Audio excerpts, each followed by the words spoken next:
இன்னைக்கு நம்ம என்ன வீடியோ பார்க்க போறோம் அப்படின்னா, வீட்லயே செய்யக்கூடிய ஹோம்மேட் ஃபேஸ் வாஷ் வந்து எப்படி ப்ரிப்பேர் பண்றது அப்படிங்கிறத வந்து தான் பார்க்க போறோம்.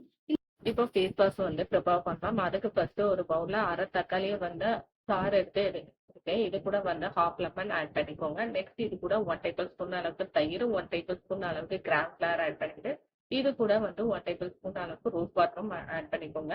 இது எல்லாத்தையுமே கட்டி இல்லாம நல்லா கிண்டிட்டு நீங்க என்ன ஃபேஸ் வாஷ் யூஸ் பண்றீங்களோ அதுவும் 1 டேபிள் ஸ்பூன் அளவுக்கு ஆட் பண்ணிக்கோங்க.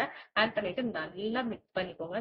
நல்லா மிக்ஸ் பண்ணிட்டு இந்த ஃபேஸ் வாஷை வச்சு உங்க ஃபேஸை வந்து நல்லா வாஷ் பண்ணி எடுத்துக்கோங்க. இந்த ஃபேஸ் வாஷை வந்து நீங்க மார்னிங் ஈவினிங் சொல்லி எல்லா டைம்லயும் வந்து நீங்க தாராளமா யூஸ் பண்ணலாம். யூஸ் பண்ணும்போது உங்க ஸ்கின்ல இருக்க அந்த டெட் ஸ்கின் செல்ஸ் எல்லாம் ரிமூவ் ஆகி உங்க ஸ்கின்னை வந்து நல்லா பிரைட்டனும் பண்ணி கொடுக்கும். அதே நேரத்துல உங்க ஸ்கின்ல வந்து நல்ல ஒரு டோன் இம்ப்ரூவ்மெண்ட்டுக்கும் வந்து இந்த ஃபேஸ் வாஷ் வந்து ரொம்பவே ஹெல்ப்ஃபுல்லா இருக்கும். கண்டிப்பா இந்த ஃபேஸ் வாஷ் வந்து ட்ரை பண்ணி பாருங்க. ரொம்ப நல்லா ரிசல்ட் கொடுக்கும்.